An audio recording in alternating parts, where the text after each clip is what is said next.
아, 배고파. 뭐 먹을 거 없나? 간단하게. 라면. 오예.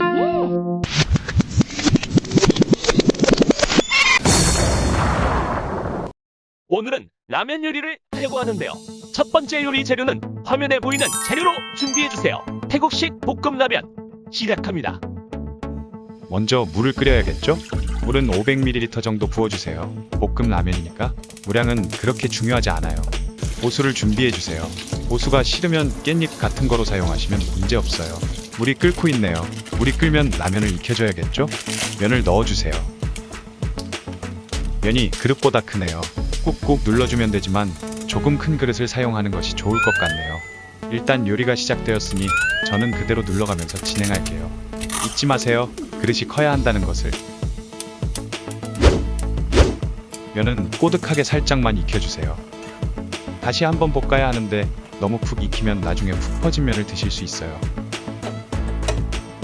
면수는 살짝 남겨주세요. 물을 다 버리면 양념이 뭉쳐서 비비기 힘들 수 있어요. 이 정도 남겨주시면 돼요. 라면 스프는 반 봉지만 넣어주세요. 한 봉지 다 넣으면 너무 짤 수 있어요. 생강 가루는 한 스푼 넣어주시고요. 고춧가루도 한 스푼 넣어주세요. 액젓은 반 스푼. 이제 잘 섞어서 볶아주시면 됩니다.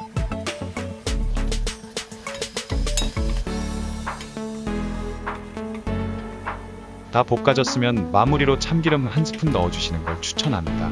레몬즙도 넣어서 상큼함을 추가하세요. 이제 볶음라면 완성이네요. 그릇에 이쁘게 담아주세요.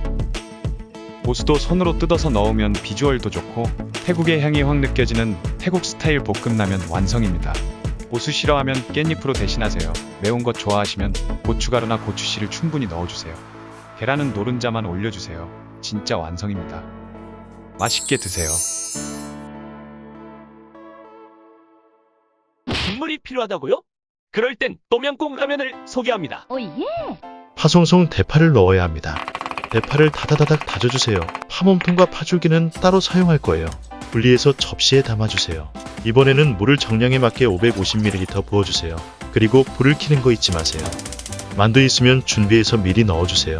라면은 안성탕면이 아니고 매운맛이면 상관없어요. 여기도 라면 스프는 반 봉지만 넣어주세요. 따로 간이 들어가니까 다 넣으면 짤 수 있어요. 당연하겠지만 물이 끓면 면을 넣어주세요. 썰어놓은 파 중에 몸통 부분을 넣어주세요. 파줄기는 나중에 사용할 거예요. 지금 넣지 마세요. 피시소스나 액젓을 한 스푼만 넣어주세요. 생강가루 한 스푼이나 생강 조금 넣어주세요. 레몬즙 2스푼이나 레몬 반 토막 정도 넣어주세요. 이제 저으면서 끓여주시면 됩니다. 간단하죠? 성질 급하신 분들은 저처럼 면을 찢으면서 끓이면 빨리 익는 것 같은 느낌이 들지만 별 차이 없습니다. 다 끓면 그릇에 담아주세요. 이제 남은 파를 그릇에 부어주세요. 파향이 너무 좋네요. 이것도 계란은 노른자만 걸러줘서 넣어주세요. 얼큰하게 고추씨나 고춧가루도 넣어주세요. 고수도 추가해서 넣으면 완벽한 똠양꿍 맛 라면입니다.